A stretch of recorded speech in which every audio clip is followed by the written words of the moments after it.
जब बातचीत कर रहे हैं कार्यकर्ताओं से, नेताओं से, और जो जानकारी दे रहे हैं, समय समय पे पार्टी कार्यालय को भी सूचित किया जा रहा है। अभी सुबह जब एक हमारे विधायक ने फोन किया, उन्होंने कहा कि जो बीएलओ हैं, जितना उन्हें सहयोग करना चाहिए वो सहयोग नहीं कर रहे हैं।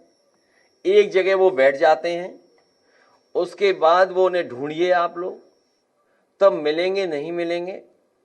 लेकिन सच्चाई ये है, जब बिहार का चुनाव देख लिया, बिहार के बाद जो अखबारों में लिखा गया, सोशल मीडिया पे जो आया, या अन्य माध्यमों से जो जानकारी मिली है, वो जानकारी ये मिली है कि उत्तर प्रदेश और वेस्ट बंगाल में बड़ी तैयारी है भारतीय जनता पार्टी की, और चुनाव आयोग से मिलकर के है। क्योंकि चुनाव आयोग की तरफ हम देखते हैं तो हमें उम्मीद है, करते हैं कि वो निष्पक्ष होगी, वो संस्था निष्पक्ष होगी, वो हमारी किसी भी शिकायत का निराकरण करेगी।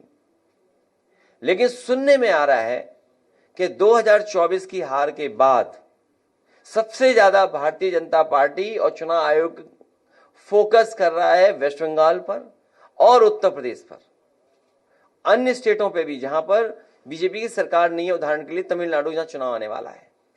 लेकिन सबसे ज्यादा फोकस, सबसे ज्यादा टारगेट और टारगेटेड जो चीजें हो रही हैं वो उत्तर प्रदेश और वेस्ट बंगाल में हो रही हैं, जहां पर चुनाव आयोग से हमें उम्मीद थी।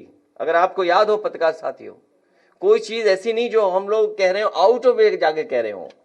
जब बाई इलेक्शन हुआ तो हम लोगों ने चुनाव आयोग का रोल देखा है। बाई इलेक्शन उत्तर प्रदेश के जब हुए, रामपुर का पार्लियामेंट इलेक्शन हुआ, उस समय हम लोगों ने रोल इलेक्शन कमीशन का देखा है। तमाम शिकायतें की गई, लेकिन उस शिकायतों पर कोई कार्रवाई नहीं हुई। उसके बाद जब एसआईआर की बात आई तो उस समय हम लोगों ने वो सूची दी थी जिसमें 2022 में से पहले जिनका वोट था और 2022 में वोट नहीं डाल पाए थे, ऐसे बड़े पैमाने पर मतदाता जिनका नाम इधर उधर करके डिलीट कर दिया था जानबूझ करके, और जिसके कारण समाजवादी सरकार नहीं बन पाई 2022 में। हम लोगों ने आरोप लगाया था और एफिडेविट भी दिए थे इलेक्शन कमीशन में। उस समय आपको याद होगा कई जिलाधिकारियों ने कुछ कुछ बातें कही, लेकिन जब पलट करके हम लोगों ने उनसे वो बातें तर्क रखे तो उनके पास भी कोई जवाब नहीं था। इसलिए जो तैयारी है, सबसे महत्वपूर्ण बात यह है कि भारतीय जनता पार्टी, उनकी सरकार, उनके अधिकारी और चुनाव आयोग मिलकर के ये तैयारी कर रहे हैं कि 2024 में जिन विधानसभाओं में समाजवादी पार्टी जीती है, इंडिया गठबंधन जीता है, उन विधानसभाओं में 50,000 से ज्यादा वोट काट दिया जाए एसआईआर के बहाने।